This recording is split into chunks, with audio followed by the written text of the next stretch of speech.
이번 주 글로벌 경제를 요약해 보겠습니다. 먼저 주요 글로벌 기업들에 대해서 살펴보겠습니다.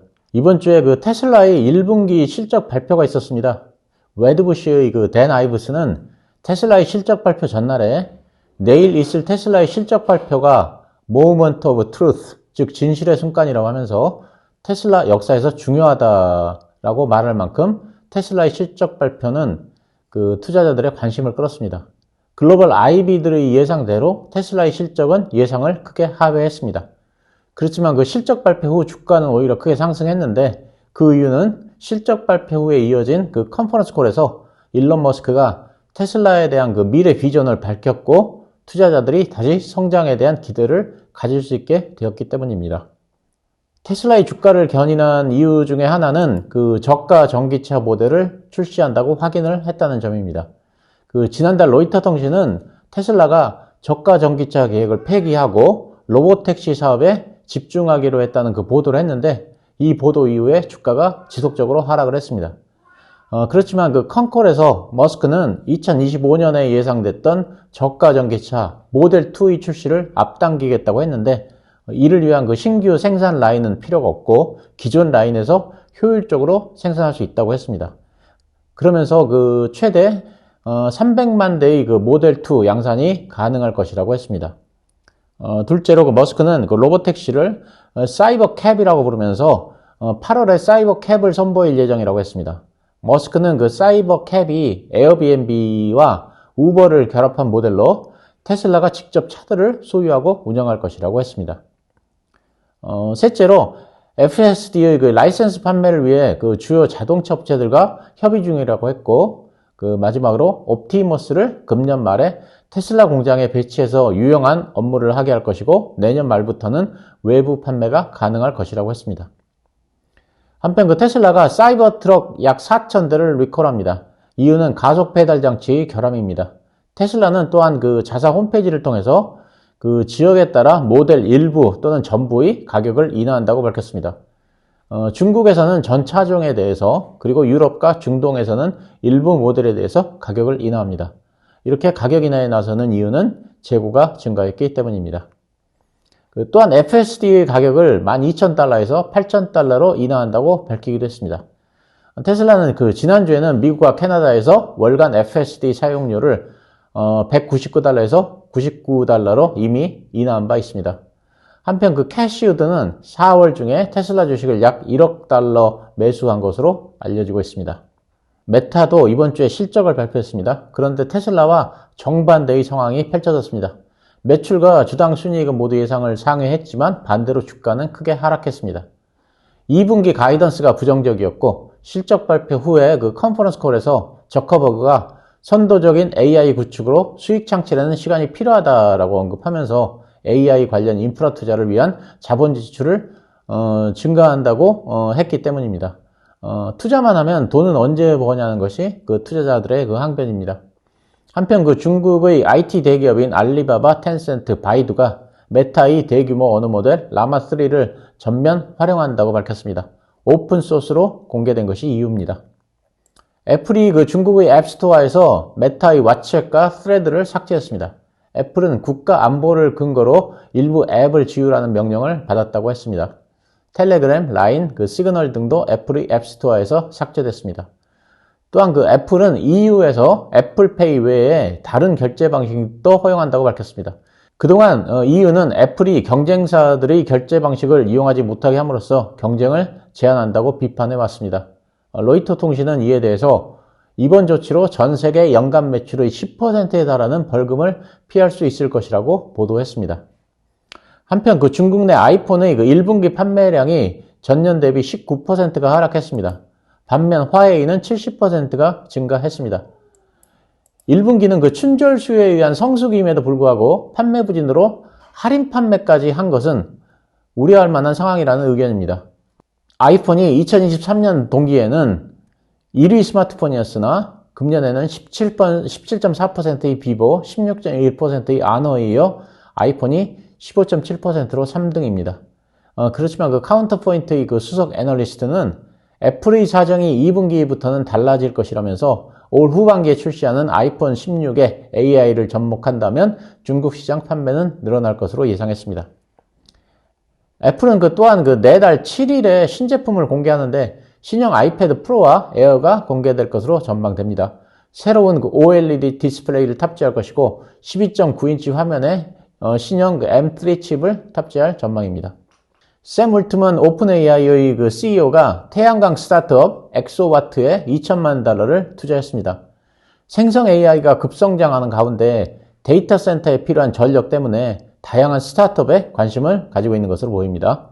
전력 확보는 AI 기업들이 당면한 최대의 과제인데 신규 데이터 센터를 한 개 가동하는 데 필요한 전력은 70만 가구가 사용하는 전기량과 유사할 만큼 엄청납니다.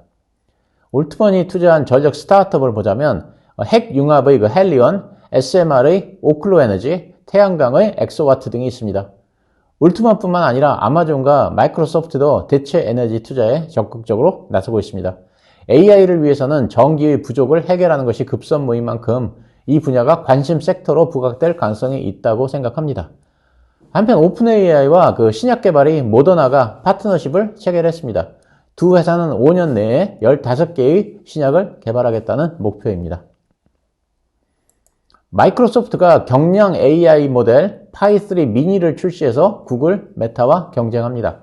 pi3 미니는 더 많은 고객층을 확보하기 위한 마이크로소프트의 노력으로 좀 더 간편한 일자리에 적합하도록 디자인이 되어 있으며 가격은 아주 저렴한 수준인 것으로 알려지고 있습니다.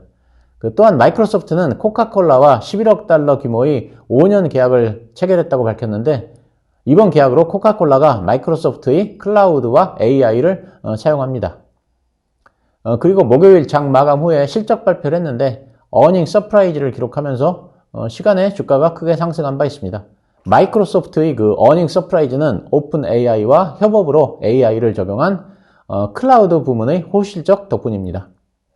알파벳의 실적도 어닝 서프라이즈를 기록하면서 금요일에 10%가 상승했습니다.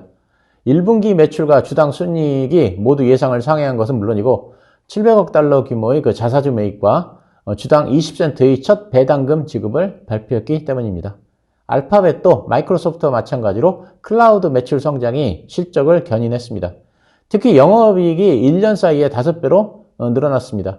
결국 AI 시대에 클라우드 시장 장악 여부가 빅테크 기업의 실적을 좌우한다고 할 수 있습니다. 인텔도 목요일에 1분기 실적을 발표했습니다. 주당 순이익은 예상을 넘었지만 매출이 예상에 미치지 못했고 2분기 가이던스도 부정적이었습니다.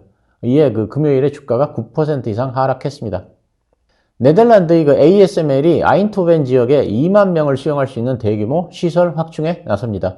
네덜란드 정부는 ASML의 해외 이전을 막기 위해서 이 지역 인프라 지원에 $27억 지원하기로 했다는 말씀을 지난달에 드린 바 있는데 이번 조치는 이러한 계획의 일환입니다. 퀄컴이 UAE의 국영 AI 기업인 G42와 협력에 나섭니다. G42는 퀄컴의 클라우드 AI 100 제품을 자사의 플랫폼에 탑재합니다.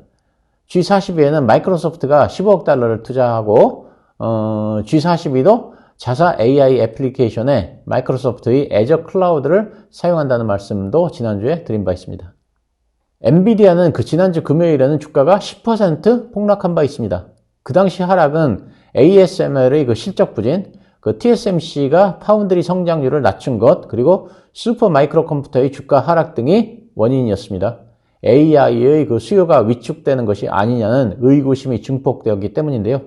이번 주에는 메타가 AI 투자를 늘리고 테슬라도 H100이 더 필요하다고 언급함에 따라서 엔비디아의 수혜가 지속될 것이라는 견해가 다시 우세해졌고 월가의 IB들은 주가의 하락은 엔비디아의 매수 기회라는 의견이 많았습니다. 에버코어도 엔비디아에 대해서 비중 확대 의견을 냈습니다.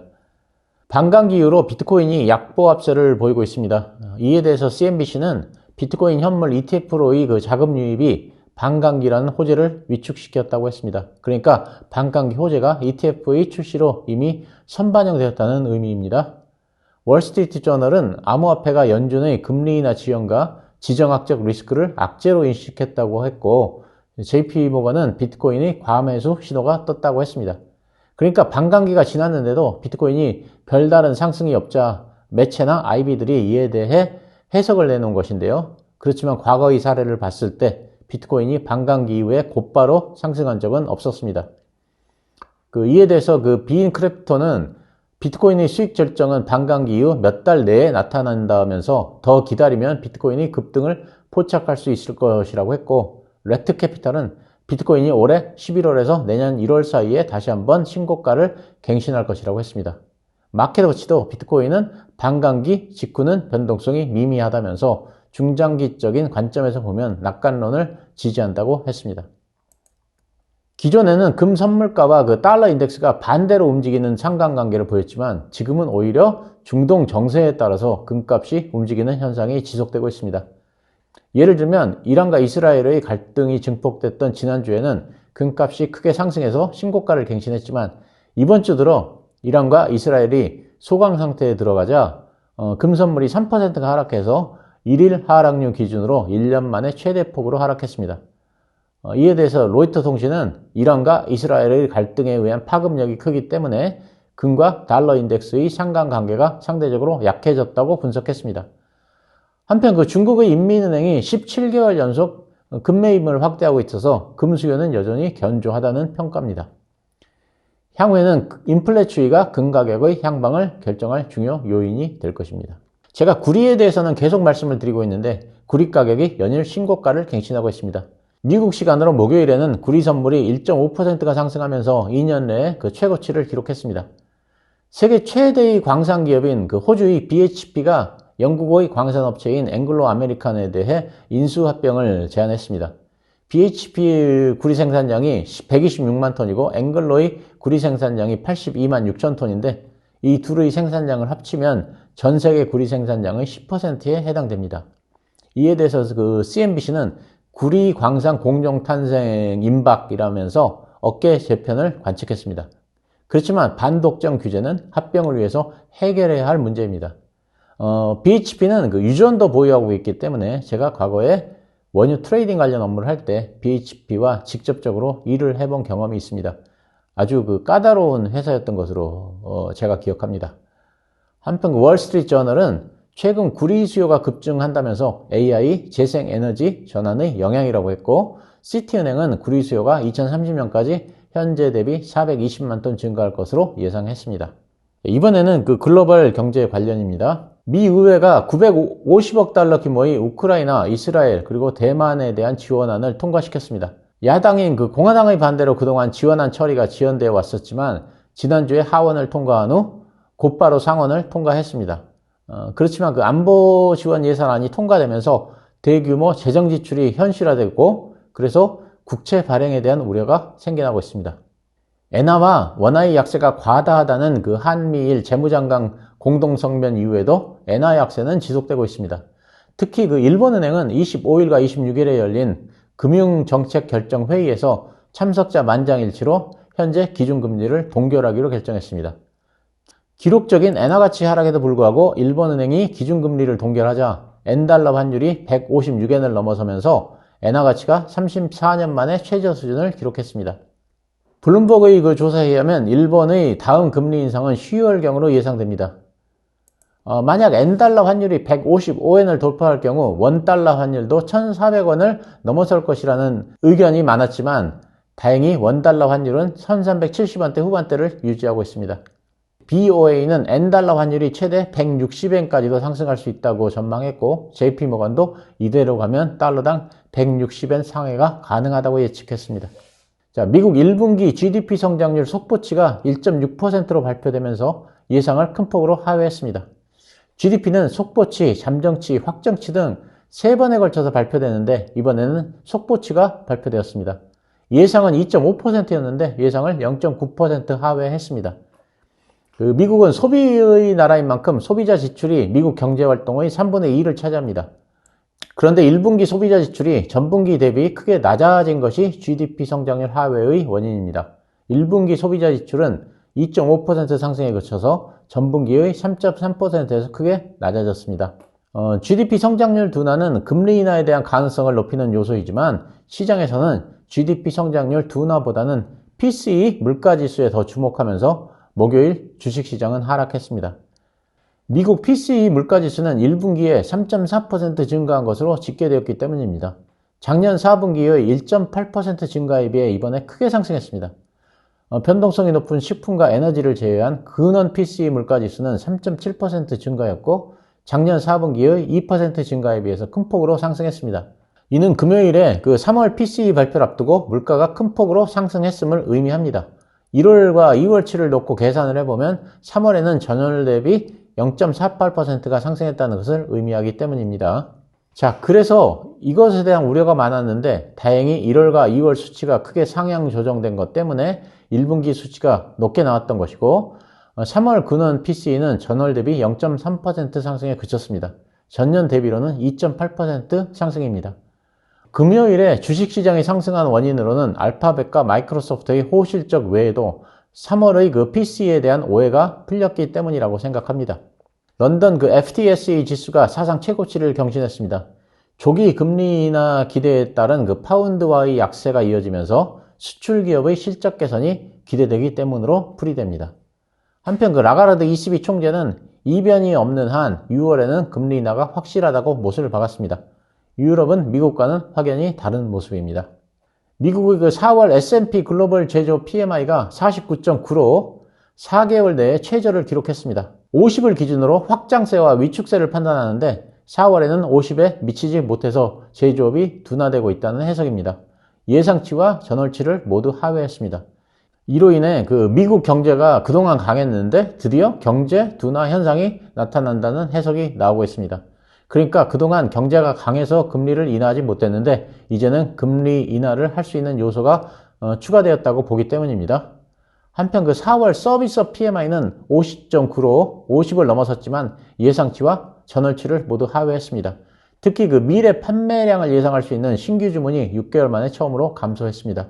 미국의 3월 신규 주택 판매 건수가 69만 3천 건으로 예상을 상회했습니다.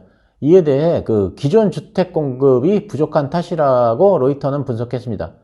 다만 모기지 금리가 낮아지는 만큼 향후 신규 주택 건수가 감소할 수도 있다고 말했습니다.